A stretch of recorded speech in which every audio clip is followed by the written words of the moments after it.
Hello everyone. आज हम एक नई ऐप सीरीज़ को स्टार्ट करने वाले हैं जिसके अंदर हम एक डॉक्टर अपॉइंटमेंट एप्लीकेशन बनाने वाले हैं। तो ये उसके कुछ मॉकअप्स हैं जो कि हम ऐप के अंदर यूज़ करने वाले हैं। तो फर्स्ट ऑफ ऑल हम ऐप के बारे में डिस्कस कर लेते हैं। तो इस ऐप के अंदर हम क्या करने वाले हैं कि कोई डॉक्टर है वो अपना यहाँ पे अकाउंट बनाए और उसके बाद अपनी सर्विसेज यहाँ पे सेल कर सकता है। तो जो भी यूज़र होगा वो इस ऐप को यूज़ करेगा और उसके अंदर से उसको जितने भी डॉक्टर्स होंगे वो सारे यहाँ पे उसकी ऐप के अंदर शो हो रहे होंगे।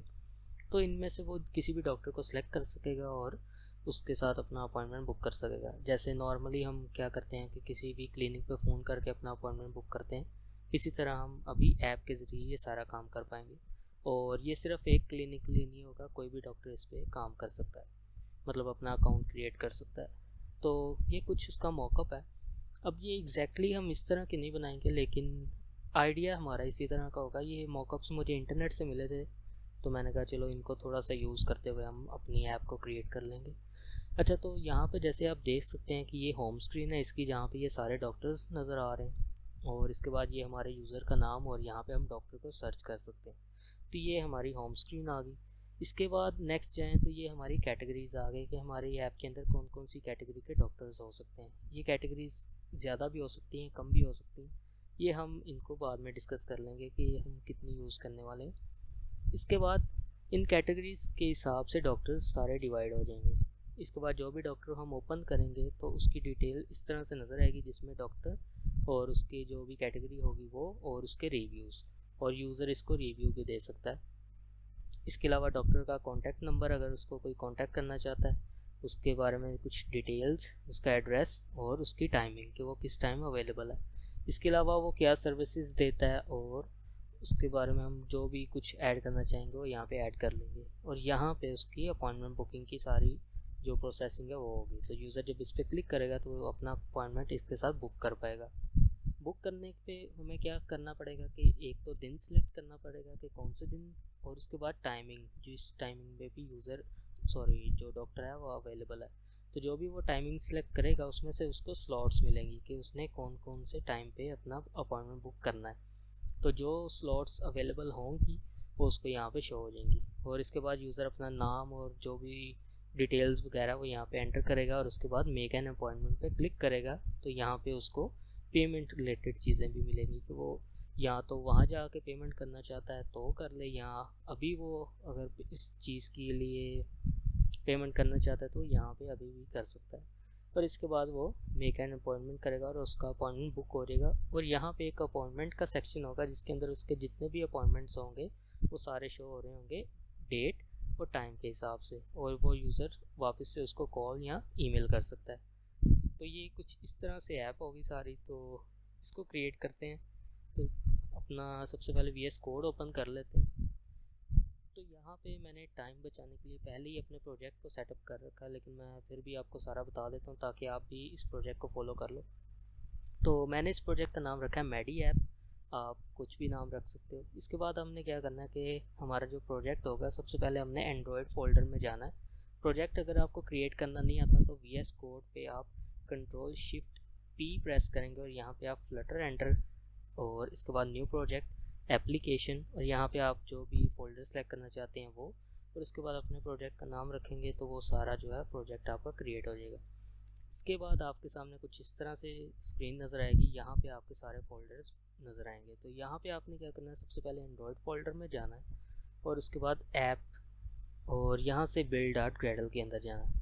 यहाँ पे आने के बाद आपने क्या करना है कि कंपाइल एस टी के वेरिएंट को 33, और इसके अलावा हमने यहाँ पे मिनिमम एस टी के वेरिएंट 21 और टारगेट एस टी के वेरिएंट 33 को यूज़ करना है। ठीक है, ये दो चीज़ें आपने करके इसको सेव कर देना है और इसको भी यहाँ से क्लोज़ कर देना है। और एंड्रॉयड फोल्डर हमारे यहाँ पे कंप्लीट हो गया। iOS फोल्डर के लिए हमें ये चीज़ करने की ज़रूरत नहीं है क्योंकि हम अभी विंडोज़ पे हैं। तो अगर आप iOS यूज़र हैं तो फिर आप इसको अपनी तरफ से जैसे भी कॉन्फ़िगर करते हैं वैसे कर लें। वैसे ज़रूरत नहीं पड़ती, आपने यहाँ पे रनर में जाना है और आपको यहाँ पे एक पॉड की फ़ाइल मिलेगी। अगर आप इसको फर्स्ट टाइम रन करेंगे वहाँ पे आपने उसका iOS वर्जन जो है उसको चेंज कर देना है।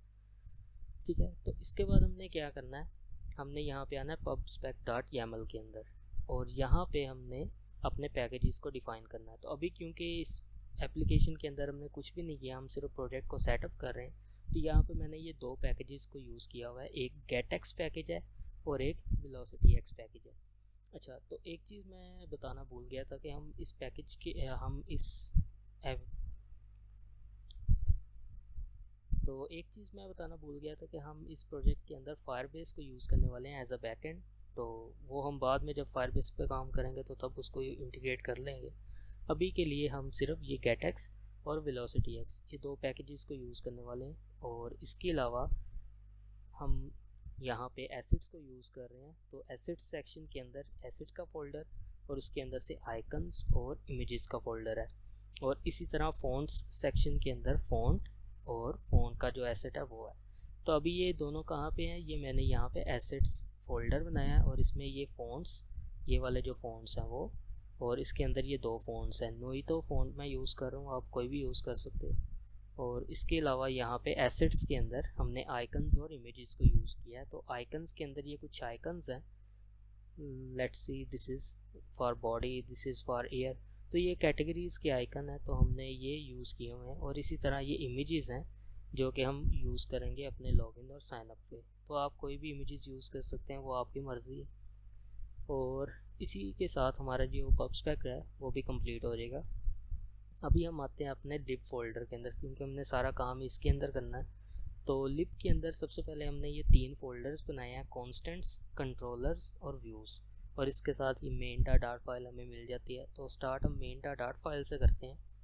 तो इसके अंदर सिर्फ इतना सा कोड है जिसके अंदर ये एक मेन का मेथड है और ये एक स्टेटलेस विजेट है जो कि माई ऐप, जो कि हम यहाँ से इसको पास कर रहे हैं। तो ये हो गया, ठीक है। इसके अंदर हम रिटर्न कर रहे हैं एक मटेरियल ऐप, ठीक है। इसके अलावा यहाँ पे व्यूज़ का फोल्डर अभी खाली है और यहाँ पे कंट्रोलर्स का फोल्डर भी खाली है, क्योंकि हमने अभी तक कोई कंट्रोलर क्रिएट नहीं किया। और कॉन्स्टेंट्स के अंदर ये कुछ फाइल्स हैं जो कि इम्पोर्टेंट है। तो कलर्स फाइल के अंदर ये हमने एक क्लास बनाई हुई है ऐप कलर्स, और इसके अंदर ये कुछ कलर हैं जो कि मैं अपनी ऐप में यूज़ करूँगा। तो अगर आप भी सेम कलर यूज़ करना चाहते हैं तो इनको वीडियो को पॉज करके कॉपी कर लें, वरना आप अपने कलर खुद से भी डिफ़ाइन कर सकते हैं। इसी तरह यहाँ पे फ़ॉन्ट्स है। तो फ़ॉन्ट्स के अंदर एक क्लास है ऐप फ़ॉन्ट्स और ऐप साइजेस। तो इसके अंदर मैंने अपने जो कस्टम फ़ॉन्ट्स है उन दोनों को लिखा हुआ है, नोइतो और नोइतो बोल्ड। और इसी तरह ऐप फ़ॉन्ट्स ऐप साइजेस के अंदर मैंने अपने ऐप के अंदर जितने भी फ़ॉन्ट साइजेस को यूज़ करना वो सारे यहाँ पे लिखे हुए हैं, ताकि मुझे अगर कहीं पे कोई फ़ॉन्ट चेंज करना पड़ती है, लेट्स से साइज़ 12 को मैंने साइज़ 10 करना है, तो फिर मैं एक जगह पे चेंज करूँगा और जहाँ पे भी मैंने ये साइज़ 12 यूज़ किया होगा इसको मैं 10 कर दूँगा, ठीक है। तो मुझे हर जगह पे जाके चेंज करने की ज़रूरत नहीं है। इसी के साथ यहाँ पे एक इमेजेस डॉट की फ़ाइल है जिसके अंदर एक ऐप एसेट्स की क्लास बनाई है, और यहाँ पे ये कुछ इमेजेस और आइकन्स हैं जो कि हम ऐप के अंदर यूज़ करने वाले हैं। इसी के साथ स्ट्रिंग्स डॉट है और इसके अंदर ये ऐप स्ट्रिंग्स है, और यहाँ पे ये कुछ स्ट्रिंग्स हैं जो कि हम ऐप के अंदर यूज़ करेंगे, ठीक है। तो ये सारी चीज़ें आप वीडियो को पॉज करके कॉपी कर सकते हैं अगर आप करना चाहें, वरना आप खुद से भी जो भी चेंज करना वो कर सकते हैं। तो इसी के साथ हमारा जो पूरा प्रोजेक्ट है वो सेटअप हो चुका है। अभी हम क्या करेंगे, हम इस पर काम करना शुरू करेंगे। तो काम करने के लिए सबसे पहले तो हम अपनी ऐप को रन करते हैं। तो यहाँ पे मैं क्या करता हूँ कि अपना एमुलेटर ऑन कर लेता हूँ और हम अब इस एप्लीकेशन को रन करेंगे। तो हमारी ऐप यहाँ पे रन हो चुकी है। तो हम सबसे पहले यहाँ पे व्यूज़ के अंदर एक फ़ोल्डर को क्रिएट करेंगे और इसके अंदर हम लॉगिन व्यू कह देंगे, और इस फोल्डर के अंदर हम एक क्लास को क्रिएट करेंगे, सॉरी फाइल को क्रिएट करेंगे जो कि होगी लॉगिन व्यू डॉट, और इसके अंदर हम एक स्टेटलेस विजेट क्रिएट करेंगे जो कि होगा लॉगिन व्यू। अब हम यहाँ पे क्या करेंगे, ये सभी चीज़ों को इंपोर्ट करेंगे। पहले तो मटेरियल को इंपोर्ट कर लिया और यहाँ पे हम रिटर्न स्कैफोल्ड कर देते हैं, और इसके अंदर फ़िलहाल के लिए एक बॉडी के अंदर कंटेनर को पास कर देते हैं। तो ये हो गया। अभी हम जाते हैं अपने मेन के अंदर, और यहाँ पे क्योंकि हम गेटएक्स को यूज़ कर रहे हैं तो यहाँ गेट मटेरियल ऐप को यूज़ करेंगे, और इसके अंदर हम एक होम प्रॉपर्टी को पास करेंगे जो कि होगी लॉगिन व्यू, ठीक है। तो ये काम भी हमारा हो गया, और इसी के साथ यहाँ पे हमारी स्क्रीन शो हो रही है जो कि लॉगिन व्यू है। अब इस गेट मटेरियल ऐप के अंदर हमें ये डिबगिंग बैनर है, इसको फॉल्स करना है। तो ये भी हो गया। अब हम इसको क्लोज़ कर देते हैं और यहाँ पे हमने क्या करना है कि अपनी लॉगिन यूआई को क्रिएट करना है। तो लॉगिन यूआई क्योंकि हमारे पास नहीं है तो मैं अपनी तरफ से इसको कोई क्रिएट कर लेता हूँ। तो इसको हम क्या करते हैं कि फ़र्स्ट ऑफ ऑल पहले तो क्योंकि हम कंटेनर को यूज़ कर रहे हैं तो इसको थोड़ी सी पैडिंग दे देते हैं, या ठीक है थोड़ी सी पैडिंग दे देते हैं।